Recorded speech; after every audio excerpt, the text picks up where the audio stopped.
أعوذ بالله من الشيطان الرجيم بسم الله الرحمن الرحيم الحمد لله رب العالمين সমস্ত প্রশংসা আল্লাহ সুবহানাহু ওয়া তাআলা, তিনি সমগ্র বিশ্বের প্রতিপালক। ইনশাআল্লাহ আজকে আমরা কিবলা পরিবর্তন, আল্লাহ সুবহানাহু ওয়া তাআলা মুসলমানদের জন্য যে কিবলা পরিবর্তন করলেন এবং এটা যে কত বড় একটা মুজিজা বা বৈজ্ঞানিক প্রমাণের ভিতরে লুকায়িত আছে সেই ব্যাপারে আমরা আলোচনা করব। বিসমিল্লাহ। এই কিবলা পরিবর্তন কোনো সাধারণ ঘটনা বা ব্যাপার ছিল না, কারণ এটি একটি চরম পরম ও জ্বলন্ত মুজিজা ছিল ইসলামের ইতিহাস। আল্লাহ সুবহানাহু ওয়া তাআলা এর পক্ষ থেকে এটি আল্লাহ সুবহানাহু ওয়া তাআলা এর কুদরতের খেলা না হলে এই বর্তমান সময় সমগ্র ইসলাম অর্থাৎ আমাদের এই বর্তমান মুসলিম জাতি সমূলে ধ্বংস হয়ে যেত। কিভাবে হতো বা কিভাবে এটা বৈজ্ঞানিক প্রমাণ, সেটাই আমরা পরবর্তীতে আলোচনা করব। তাই এই পরিবর্তন দ্বারা আমরা ইসলামের ইতিহাসে খুবই গুরুত্বপূর্ণ 9টি বিষয় অবগত হব, যাহা আল্লাহর পক্ষ থেকে মুজিজা মুহাম্মদ সাল্লাল্লাহু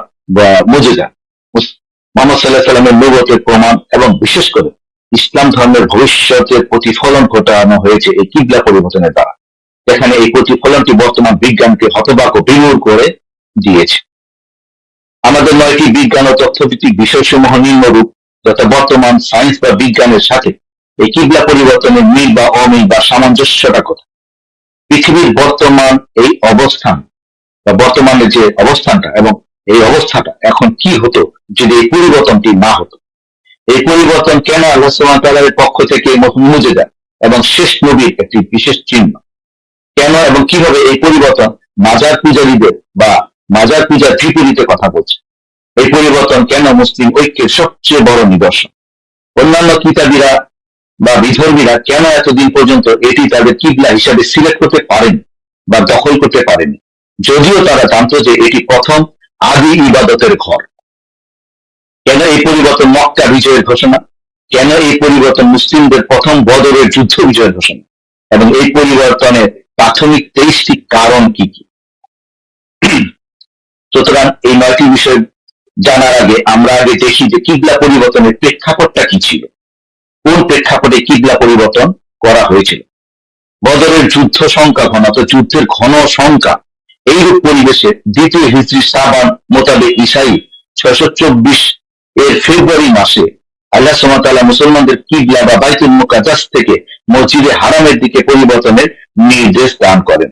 উদ্দেশ্য ছিল প্রাথমিকভাবে ইহুদিদের মধ্যে দুর্বল মুসলমান এবং মুনাফিক কারা তাদেরকে পর্দা খুলে দেওয়া, তাদের পর্দাটাকে খুলে দেওয়া। যুদ্ধের সময় এরা যাতে মুসলমান শিবিরে হাঙ্গামা না করতে পারে বা ফ্যাসাদ সৃষ্টি করতে না পারে।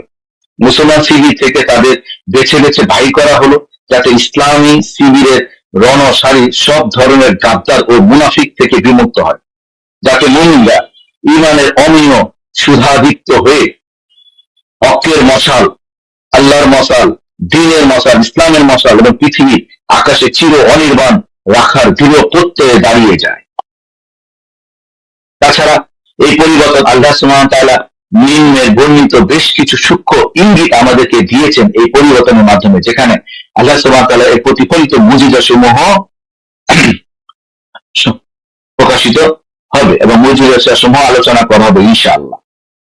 আল্লাহ সুবহানাহু ওয়া তাআলা কি ইঙ্গিত দিয়েছেন এই পরিবর্তনের ক্ষেত্রে, সেখানে আমরা দেখতে পাই যে ইসলামের ইতিহাসে এই পরিবর্তন একটি নতুন অধ্যায়ের উদ্বোধন হয়েছিল। এই পরিবর্তনে ইতি হবে সেই দিন, এই পরিবর্তনের সমাপ্তি হবে সেই দিন, যেই দিন মুসলমানরা মক্কাকে কুফর এবং শিরকের দুর্গন্ধ থেকে চির মুক্ত করে ধুয়ে মুছে তাওহীদের রক্তে রাঙিয়ে তুলবে। এবং ভবিষ্যতে আমরা তাই দেখেছিলাম পরবর্তীতে যে তারা মক্কা বিজয় করেছিল।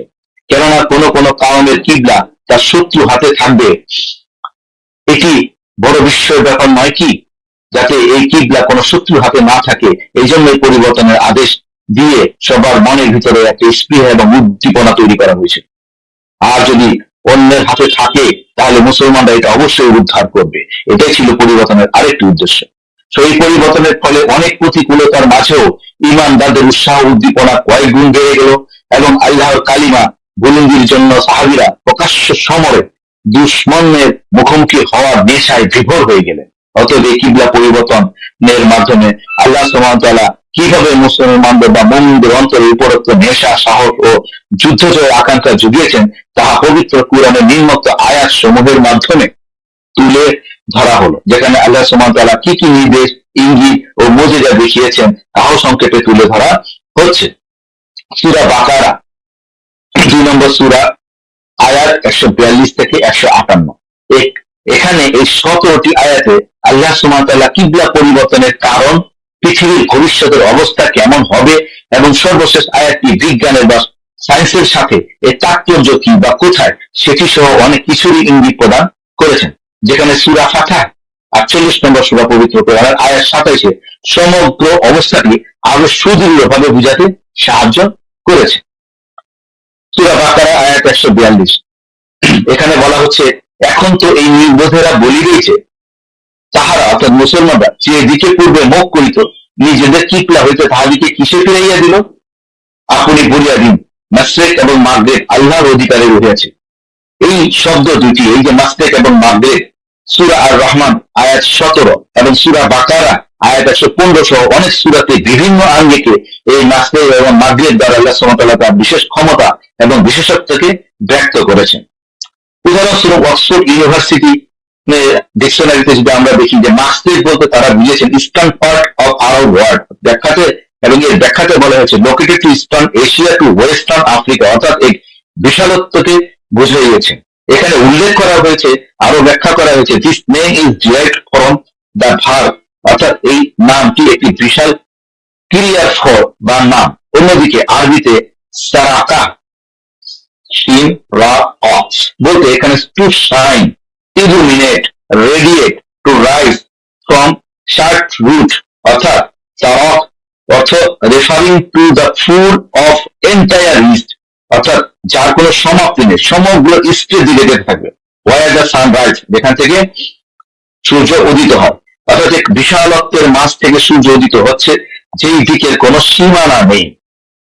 এটাকেই এখানে মাশরিক দ্বারা উল্লেখ করা হয়েছে। একইভাবে মাগরিব এখানে time or pitch of sunset এবং পূর্বের মতো একইভাবে বর্ণনা করা হয়েছে, যারও কোনো সীমানা বা পরিধির সমাপ্তি করা যাবে না ওই দিকে। সুতরাং এই মাশরিক এবং মাগরিব শব্দ দুটি দ্বারা আল্লাহ সুবহানাহু ওয়া তাআলার আয়ত্তে রয়েছে পূর্ব এবং পশ্চিম। এখানে শুধু দুটি দিককে ইঙ্গিত করা হয়েছে, এবং পশ্চিম অর্থাৎ পৃথিবী ও মহাজগতের উত্থান ও পতন, যেহেতু সূর্য উদিত হচ্ছে এবং অস্ত যাচ্ছে, এখানে মহাজগতের উত্থান এবং পতনকে ইঙ্গিত করা হচ্ছে, এবং ঔজ্জ্বল্য ও বিকিরণ অর্থাৎ আল্লাহ সুবহানাহু ওয়া তাআলা অসীম ক্ষমতাকে এখানে ইঙ্গিত করা হচ্ছে, যা অক্সফোর্ড ডিকশনারির ব্যাখ্যার মাধ্যমে সহজে অনুমেয় হয়।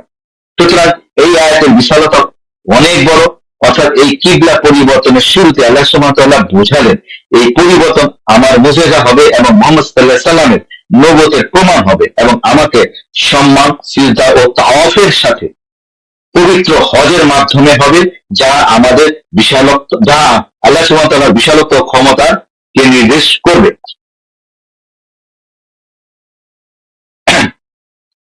আবার এরপরই আল্লাহ সুবহানাহু ওয়া তাআলা বললেন, ওরাই যাকে ইচ্ছা করে সরল পথ প্রদর্শন করে, অর্থাৎ ঈমান আনা আমাদের হাতে নেই।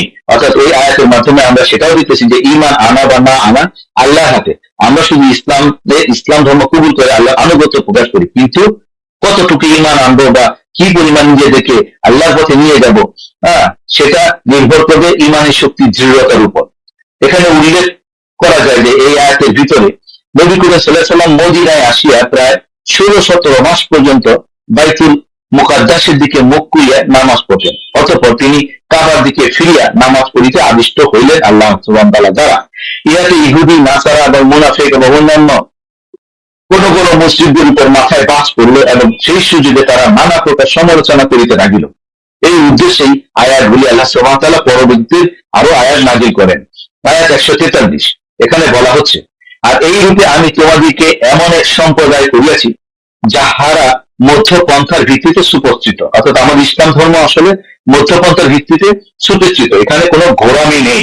অর্থাৎ আল্লাহ সুবহানাহু ওয়া তাআলা নিজে বলছেন ইসলামে চরমপন্থীদের কোনো জায়গা নেই, এবং ইসলাম ধর্মের কোনো জবরদস্তিও নেই, যাহা আমরা আয়াতুল কুরসি সূরাতে পরের আয়াতে দেখেছি যে লা ইকরাহা ফিদ্দিন, অর্থাৎ দিনের ভিতরে কোনো জবরদস্তি নেই, আল্লাহ নিজে উল্লেখ করছেন। সো ইসলাম ধর্ম নিয়ে জবরদস্তি, জোরাজুরি, মারামারি, হিংসা, বিদ্বেষের মাধ্যমে কোলাহল তৈরি করা, এর কোনো মানে উল্লেখই আল্লাহ পাক করেননি এবং আদেশও করেননি। আমরা যা করি সেটা হয়তো আমাদের গোড়ামি থেকে এটি তৈরি হচ্ছে। অথচ বিধর্মীরা হিংসা ও বিদ্বেষের কারণে আমাদের মুসলিমদের চরমপন্থী বলে ঘোষণা করছে। অন্যদিকে কিছু মুসলমান না বুঝে এবং আল্লাহ সুবহানাহু ওয়া তাআলার বাণীর অন্তর থেকে অনুধাবন না করে চরমপন্থী রাস্তায় বেছে নিচ্ছে, চরমপন্থী রাস্তা বেছে নিচ্ছে, যা গোটা মুসলিম জাতিকে কলঙ্কিত করতে সাহায্য করছে। এবং কোনো দেশেও বিভিন্ন পরিচালনার ক্ষেত্রে তাদের নিজস্ব ভুলের কারণে মানুষ ইসলামকে ভুল মনে করছে। আয়াতের শেষ অংশে আমরা আবার পাচ্ছি, সেখানে আল্লাহ বলছে এই আয়াতের 143-এ, যেন তোমরা অন্য লোকের প্রতিপক্ষে সাক্ষী হও আর রাসূল হইবেন তোমাদের সাক্ষী, অর্থাৎ রাসূলের আদেশের প্রতিপাল্য, অর্থাৎ আমাদের একমাত্র সাক্ষী হবেন রাসূলুল্লাহ সাল্লাল্লাহু আলাইহি ওয়াসাল্লাম। সেটা এই আয়াতের মাধ্যমে আমাদেরকে বোঝানো হচ্ছে। আর যে কিবলার দিকে আপনি ছিলেন তা তো শুধু এই জন্যই ছিল যেন আমার নিকট প্রকাশ পায় কে রাসূলকে অনুসরণ করে আর কে পশ্চাৎপদ হয়, অর্থাৎ এটা ঈমানের পরীক্ষার একটা বড় জায়গা আল্লাহ পাক উল্লেখ করছেন। আর এই কিবলা পরিবর্তন বড় দুরূহ ব্যাপার হইয়া দাঁড়াইল, কিন্তু যাহাদিগকে আল্লাহ হেদায়েত করিয়াছেন তাহাদের ব্যতীত। আর আল্লাহ এমন নহে যে তোমাদের ঈমান বিনষ্ট করবেন। বাস্তবিক আল্লাহ মানুষের প্রতি খুবই স্নেহশীল, করুণাময়। অর্থাৎ 43 নম্বর আয়াতে আমরা আরো পাচ্ছি যে এখানে বলা হচ্ছে নামাজে, দেখাতে বলা হচ্ছে নামাজে বা কাবার দিকে বা কাবা ঘরের দিকে মুখ করিতে আদেশ করা হইলে ইহুদীরা বলিতে লাগিল, কাবাই যদি আসল কিবলা হইয়া থাকে তবে এতদিন বাইতুল মুকাদ্দাসের দিকে যে নামাজ পড়া হইয়াছে তা বিনষ্ট হইয়াছে, আর ইতিমধ্যে যাহাদের মৃত্যু হইয়াছে তারা পথভ্রষ্ট হয়েছে। সুতরাং এই 43 নম্বর আয়াত আল্লাহ সুবহানাহু ওয়া তাআলা এই যুক্তির অসারতা বর্ণনা করিয়াছে। আয়াত 144, সেখানে বলা হচ্ছে, আমি আকাশের দিকে বারবার আপনার মুখমণ্ডল উঠিতে দেখিতেছি, তাই আপনাকে আমি ফিরাইয়া দিব সেই কিবলার দিকে যাহা আপনি পছন্দ করেন, তবে আপনার চেহারা নামাজে মসজিদে হারামের দিকে ফিরাইয়া আনবো। আর তোমরা যেখানেই থাকো স্বীয় চেহারা ওই দিকে ফিরাও।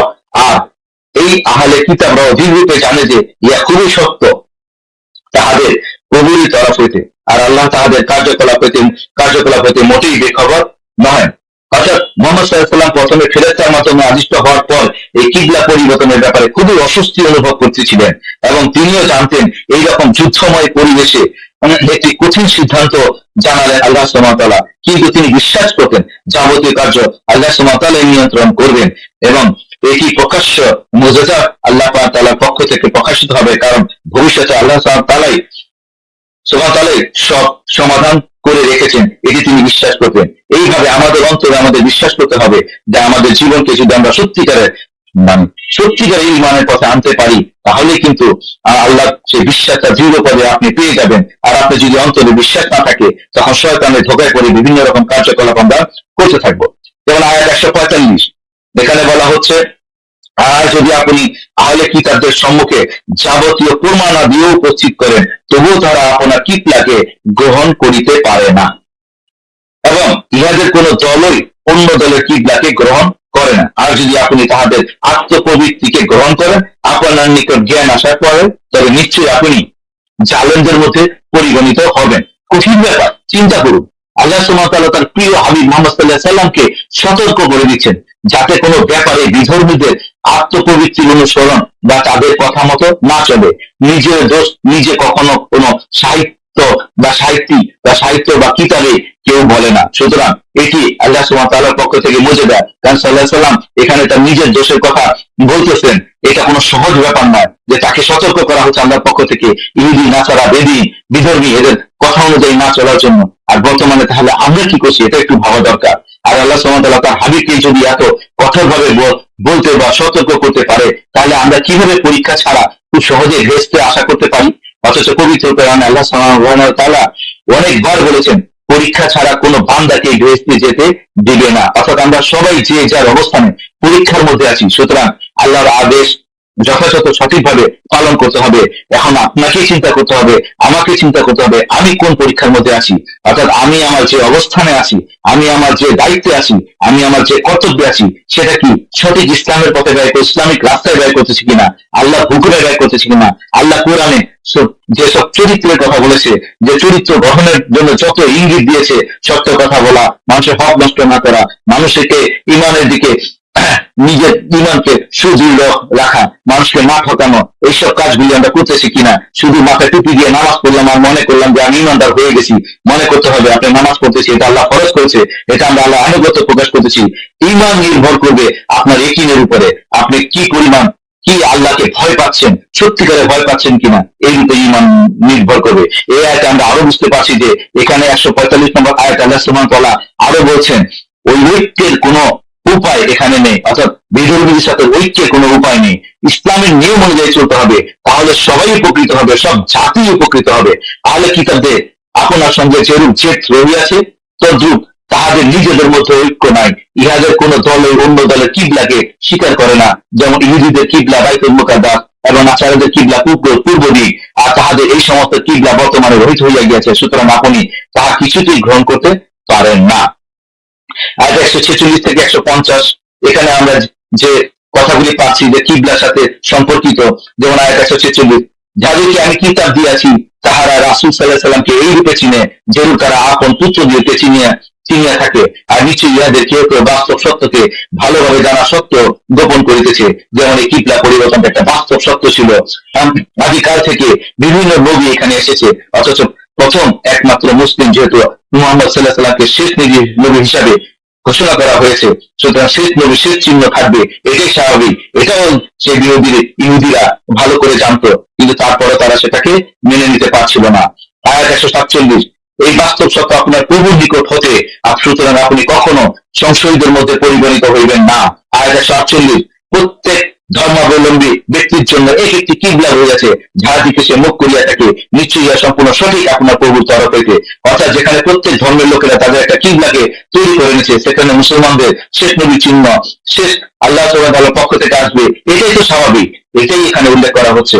আয়াত 149, আর যেখানে হইতে আপনি বাইরে হইয়া যান, হইয়া স্বীয় চেহারা নামাজের মসজিদে বাইরে হইয়া যান, স্বীয় চেহারা নামাজের মসজিদে হারামের দিকে রাখবেন। আল্লাহ সুবহানাহু ওয়া তাআলা আদেশ করতেছে আমরা যেন প্রত্যেকে এই আমাদের নামাজের সময় মসজিদে হারামের দিকে মুখ করে নামাজ পড়ি, যাহা মুসলিম ঐক্যকে চিহ্নিত করে, যাতে প্রত্যেক মুসলমান যে একই আল্লাহর ইবাদত করতেছে এবং একই দিকে মুখ ফিরে ইবাদত করতেছে, সেই সত্তাটাকে প্রকাশ করা হচ্ছে। আয়াত 150, আর যেখান হইতে আপনি বাইরে যান, স্বীয় চেহারা নামাজে মসজিদে হারামে রাখিবেন, একই কথা দুইবার বলা হচ্ছে, এবং তারপরে বলা হচ্ছে আর তোমরা যেখানে থাকো তোমাদের চেহারা ওই দিকেই রাখিবে। এখানে প্রত্যেক লোককে ইঙ্গিত করা হচ্ছে যেন লোকের জন্য তোমাদের বিরুদ্ধে সমালোচনা করার সুযোগ না থাকে, তাহাদের মধ্যে অত্যাচারীরা ব্যতীত। অর্থাৎ অত্যাচারীরা কিয়ামত পর্যন্ত সমালোচনা করতেই থাকবে, এটাই স্বাভাবিক। এটা মেনে আমরা আমাদের ঐক্যের নিদর্শনকে তুলে ধরবো। এই আয়াতগুলির মাধ্যমে আমরা আরো দেখতেছি যে এখানে আল্লাহ সুবহানাহু ওয়া তাআলা বুঝাচ্ছেন যে তারা যেন বলিতে না পারে যে মুহাম্মদ সাল্লাল্লাহু আলাইহি ওয়াসাল্লাম শেষ নবী হইয়া থাকলে বাইতুল মুকাদ্দাসের দিকে নামাজ পড়েন কেন? অর্থাৎ এই কিবলা যদি পরিবর্তন না হইতো, তাহলে একসময় ইহুদি খ্রিস্টান বিদ্রোহ হয়ে বলতো যে উনি যদি শেষ নবী হয় তাহলে এই বাইতুল মুকাদ্দাসের দিকে কেন নামাজ পড়বে, তার জন্য তো একটা আলাদা কিবলা থাকবে। অথচ সেই আদিকাল থেকে আল্লাহ সুবহানাহু ওয়া তাআলা এটা সিলেক্ট করে রেখেছিলেন, একমাত্র মুহাম্মদ সাল্লাল্লাহু আলাইহি ওয়াসাল্লামের দ্বারাই এই কিবলাকে নামাজের স্থান বা ইবাদতের একটা দিক নির্দেশনা দেওয়া হবে, যাতে মুসলমানদের ঐক্য প্রকাশিত হয়।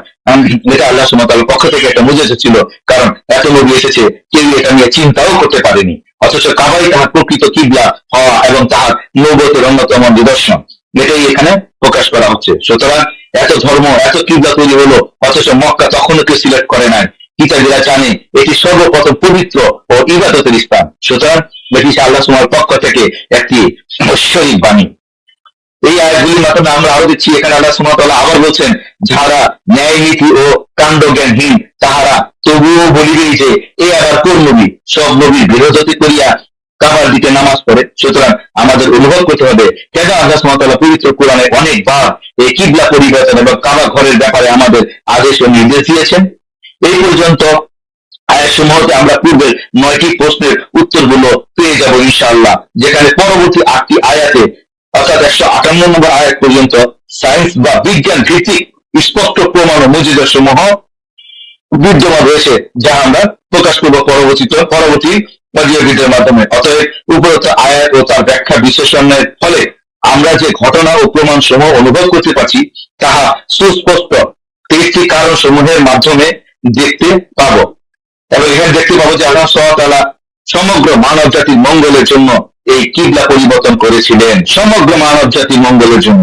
এটা শুধু মুসলিমদের জন্য না, যাতে অন্যান্য ধর্মও নিরাপদ থাকে, এই জন্য কিবলা পরিবর্তন করা হয়েছে, যা সুস্পষ্ট আল্লাহ সুবহানাহু ওয়া তাআলার পক্ষে বাণী এবং কোরআনের সত্যতা প্রকাশিত হচ্ছে এবং প্রতিফলিত হচ্ছে আল্লাহর মুজিজা। এখানে আমরা একটু ব্যাখ্যা করলে বুঝতে পারবো যে বর্তমান পৃথিবীর এই ক্রান্তি লগ্নে ইহুদি, খ্রিস্টান, মুসলমানদের মাঝে এক বিরাট সমস্যা হচ্ছে ফিলিস্তিন রাষ্ট্রকে কেন্দ্র করে এই আল আকসা মসজিদ তার একটি অন্যতম কারণ। 3 ধর্মের জন্য এটি একটি পবিত্র স্থান, এতে কোনো সন্দেহ নাই। অথচ বর্তমানে ফিলিস্তিন ও ইসরায়েলের মধ্যে যুদ্ধের এমন এক ভয়ানক পরিস্থিতি সৃষ্টি হয়েছে যে প্রতিনিয়ত প্রাণহানি ও সমগ্র পৃথিবীর পরিবেশ ও শান্তির জন্য হুমকি দিন দিন বেড়েই চলছে এই ফিলিস্তিনকে কেন্দ্র করে। তাই আজ যদি এই পরিবর্তন না হতো তবে এখন পৃথিবীর কি অবস্থা হতো ভাবুন তো। একটু ভাবলেই বোঝা যায় যে বিশ্বযুদ্ধ ও ধ্বংসযজ্ঞ হইতে বেশি সময় লাগতো না। তখন এই কিতাবীরা, বিধর্মীরা আরো কঠোর ভাবে এবং আরো হিংস্রতার সাথে মুসলমানদের সাথে যুদ্ধে জড়িয়ে পড়তো এবং মুসলমানদের উপর নির্যাতন আরো বাড়িয়ে ফেলতো, এবং সেই সাথে অন্যান্য বিভিন্ন জাতিরাও যুদ্ধের আশঙ্কায় ভীত ততস্থ হতে থাকতো। অন্যদিকে আয়াত 145-এর ব্যাখ্যা তো আমরা দেখি এবং তর্জমাতে আমরা দেখি বা বুঝতে পারি যে ইহুদি নাসারাদের কিবলা ভিন্ন, তারা কেউ কাউকেই মানে না বা কারোর কিবলাকে মানে না। এবং অন্যদিকে মুসলমানরা যদি এই মুহূর্তে আল আকসার দিকে কিবলা করে নামাজ পড়তো তাহলে সর্বনাশের সীমা সমগ্র পৃথিবীতে খুব দ্রুত গতিতে ছড়িয়ে পড়তো। এখন বর্তমানে যেভাবে অস্ত্রের দামামা পড়তেছে, এখন এই কিবলাকে কেন্দ্র করে দেখা যাচ্ছে যে জাতিতে জাতিতে যুদ্ধ ইতিমধ্যে বেজে যেত এবং ধ্বংসযজ্ঞ পৃথিবীর আরো আগে শুরু হয়ে যেত। তাই এই সুচিন্তিত আদেশ আমাদের সৃষ্টিকর্তা আল্লাহ সুবহানাহু ওয়া তাআলা রাব্বুল আলামিন এর তরফ থেকেই নাজিল হয়েছে, যাহা মুসলিম জাহান ও সমগ্র পৃথিবীর মঙ্গলের জন্য এটি তিনি করে রেখেছেন। কারণ ভবিষ্যতে কেমন ধামামা হবে বা কেমন হিংসতা তৈরি হবে, কেমন জাতিতে জাতিতে বিদ্বেষ তৈরি হবে, তা একমাত্র যিনি সৃষ্টিকর্তা তিনি জানতেন। অর্থাৎ ভবিষ্যতে কি হবে তা একমাত্র সৃষ্টিকর্তা ছাড়া আর কেউই জানতেন না। এই জন্যই আল্লাহ সুবহানাহু ওয়া তাআলা সেই 1500 বছর আগে কিবলাকে পরিবর্তন করে দিয়েছেন মুসলমানদের জন্য। হুজুর সাল্লাল্লাহু আলাইহি ওয়াসাল্লামের পক্ষে বা পৃথিবীর কারো পক্ষে এই সম্ভাব্য ভবিষ্যৎ ধ্বংসাত্মক ব্যাপার জানা সম্ভব ছিল না বা সম্ভব নয় যতক্ষণ পর্যন্ত না আল্লাহ সুবহানাহু ওয়া তাআলা ওহির মাধ্যমে মুহাম্মদ সাল্লাল্লাহু আলাইহি ওয়াসাল্লামকে জানিয়ে দেন। সুতরাং আয়াত 144-এ কিবলা পরিবর্তনের ব্যাপারটি একটি সুস্পষ্ট ও কিয়ামত পর্যন্ত সত্য মুজিজা হিসেবে প্রতিফলিত হতেই থাকবে। আর যদি আমরা এখন অনুধাবন করতে পারি যে সত্যিকারই তো এই কিবলা পরিবর্তন আমাদের জন্য কত বড় একটা বিশাল ব্যাপার, সমগ্র জাতির জন্য, পৃথিবীতে যত জাতি আছে এই জাতির এই পৃথিবীতে সুন্দর পরিবেশ তৈরির জন্য কত একটা বিশাল বড় মুজিজা ছিল, এটা যদি আমরা অনুভব করতে পারি তাহলে দ্বীনের দিকে, ইসলামের দিকে, আল্লাহর আদেশের দিকে আমাদেরকে অনুধাবন হতে হবে। সত্যিকারের ভয় আমাদের অন্তরের ভিতর সৃষ্টি হতে হবে, যাতে আমরা আল্লাহর ইবাদতে মশগুল থাকতে পারি এবং নিজের দেশ, পরিবেশ, সমাজ এবং সকল জাতির জন্য সুন্দরভাবে এই দেশকে গড়ে তুলতে পারি। এভাবে আমাদের নিজেদেরকে পরিচালনা করতে হবে। আল্লাহ সুবহানাহু ওয়া তাআলা আমাদেরকে নেক ঈমান আনা তৌফিক দান করুন। আমিন।